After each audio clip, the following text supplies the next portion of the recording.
I'm torn a little bit between, being as real and as honest as possible on these things, and yet, doing some concessions, like wearing this stupid chef habit, which it's a long story.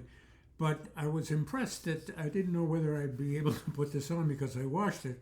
But some fabrics dry really quickly. I wish I knew what the difference was. But I'm very impressed that you can wash this and in a couple hours you can wear it. And I like the striking blue color. I think it's flattering. And I also try to remember to put my teeth in my dentures, because without the dentures I look a little pirate-like. But it also kind of impairs how I talk, so I kind of slur a little bit when I have my teeth in. So I have this constant struggle about, nobody's watching anyway. But I don't know. I hope you appreciate the effort.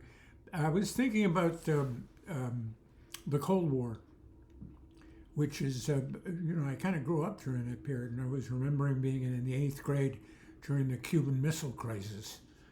And Susan Rossman, who was a straight A student, she was the A student of the class, real smart. She had Elizabeth Rossman.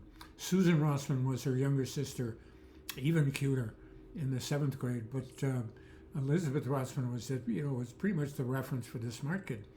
And, my pal, I had Dane Lynch and Mark Kazanoff with the other really brainy kids. I got to see their IQs, actually, and I know for a fact that they were really, really, really smart, offspring of teachers. And I was like the token. I was fairly glib, did no work and so forth. But Elizabeth Rossman came up to me and said, well, what's going to happen with there's a blockade on Cuba. And I was pontificating. I thought, well, geez, wow, I'm getting across with the gals, because I knew a little bit about, the news, and I was interested. I read the newspaper, and we had a very good. Don Girardi was our teacher in 8th grade. Brookline, Michael Driscoll School was just a fabulous. Everything's been downhill since then. But I later, through dumb accident, met the guy who was assigned the job in the White House. He was the Deputy Assistant Secretary of Defense, Adam Yarmolinsky. And he was assigned by, the President Kennedy. Adam, you go, he was in the Defense Department. You go figure out how far the ship should be from Cuba to have an effective blockade. So he was the guy who actually, took pen to paper and did this stuff. I don't know if it was pen to paper, but he wrote the map of the blockade, which I thought was pretty cool. Later on, when I was trying to this is in the 70s when I had a radio show, I knew him. I thought I'd interview him.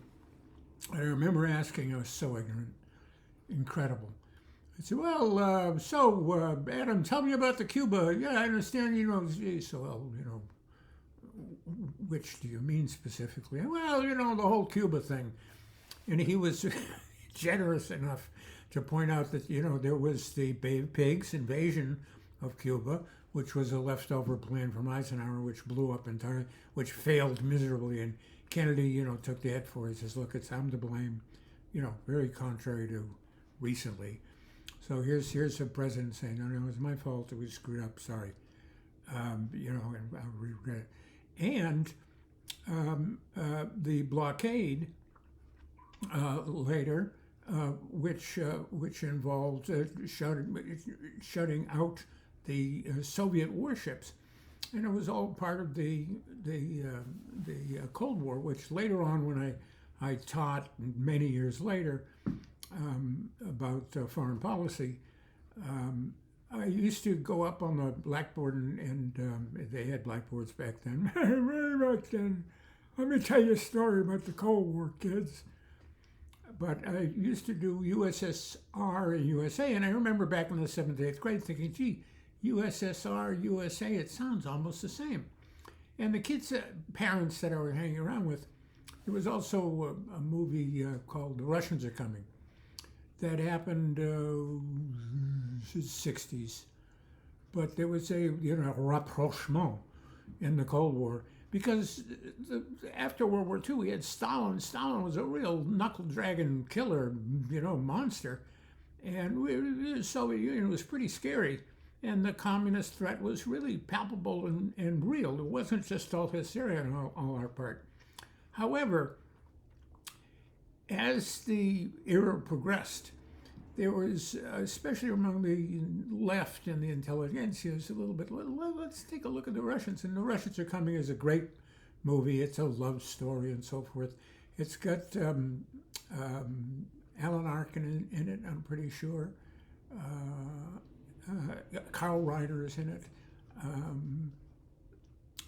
It was a great cast. Oh, Theodore Bickel, who was popular in Brookline. This is a Jewish guy, Russian Jew, I guess, and just a great folk singer and so forth.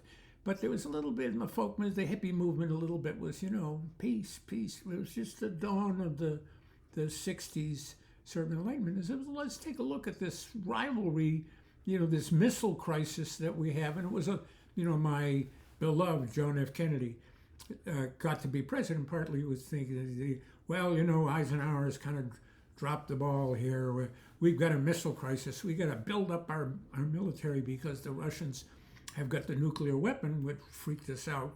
How'd they get the secret? And they're going to bomb us. And we were all freaked out. It's Armageddon. We were all stirred up.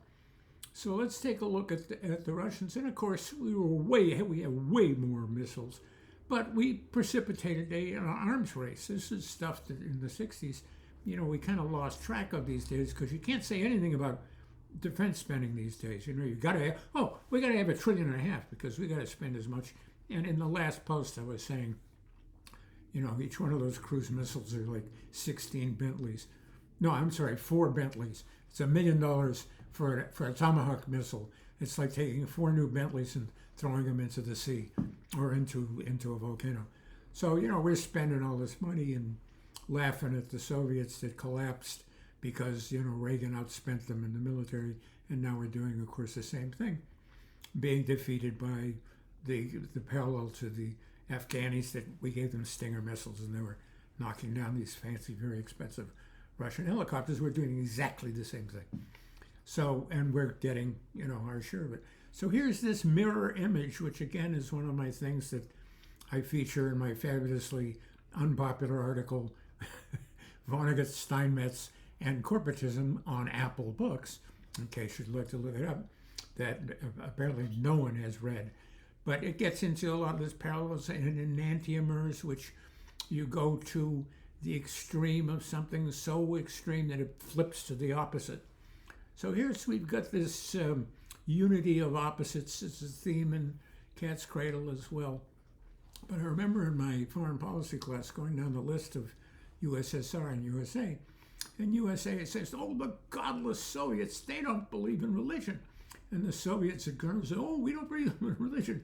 You're such moral pillars there in the United States. We just saw some TV over here. We got fire hoses on these black people that are trying to register for votes. So, please moralize with us, United States, about how moral you are and how godless we are over here in the Soviet Union.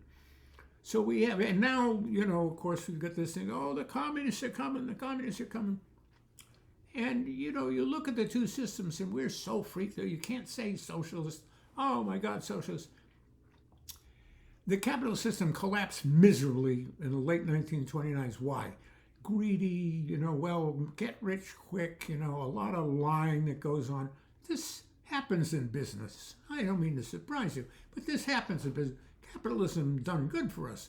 But after a few changes, if you remember the Gilded Era, which we talk about, late 1900s, we had this tremendous, we had a tiny little elite that had gazillions of dollars, and the rest of the country is miserable. Capitalism had no problem with literally chaining children to sewing machines so they could do work. Get the little kids with their little hands to go under the looms in the beginning of industrialization, get their hands chopped off, See you later, kids. Thanks for your work. Here's a few bucks. There's no insurance. There's no safety net. That took Roosevelt, two Roosevelts. Took Roosevelt's in the early 20th century to bust up the trusts, which is concentration of wealth, because capitalism always tends to monopolies. You know, capitalism's got its negatives. The typical cliched story. This is not a big secret. I'm not breaking new ground here. It's just that the discourse these days is, we can't possibly think of socialism and communism. Well, of course, socialism and communism comes up, and it says it takes a line from I'm going to forget the name now. Everywhere man is free, but everywhere is in chains. Essentially, that's the Communist Manifesto, which is work stinks. Why? Because bosses stink. Because they give you miserable pay, you suffer, and then a tiny minority of people get all the money. That's why this communist revolution, because people are greedy and selfish, and the tiny little minority think that they're smarter than everybody and oppress all the rest of us that have to do work. So over here, capitalism, and I talk about the kids that sometimes I teach substituting, they get asked to go to the bathroom. That's one of it's another discourse. I'm going to forget the guy's name again. Sorry, I'm old and I forget these names. I should be giving you these sites. That's part of business, assembly line work. This is, Lowell in Massachusetts, where all the women and all the immigrants got together that did labor unions. Without labor unions, without people getting killed in the lines of labor unions, capitalism would have been perfectly happy to move on, have people working in these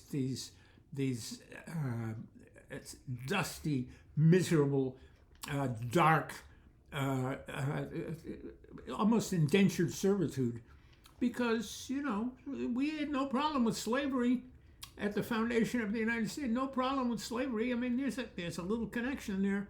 Slavery is, you're just a little chicken. You're just the animals, and we're the elite.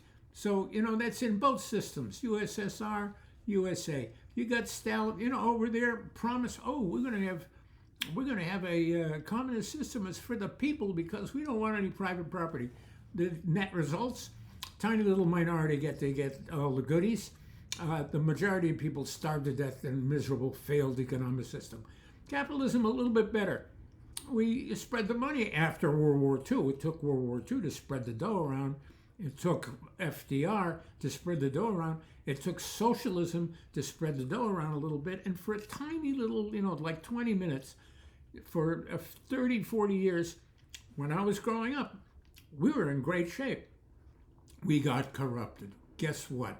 We got selfish. We didn't appreciate. We did all the things that rich kids like myself, and this is the lesson of my life, you don't appreciate what went on before you. You squander because you think, you're God's chosen one. You screw up religion and convert it into some little method for egotism and your own selfish, deluded view of the world.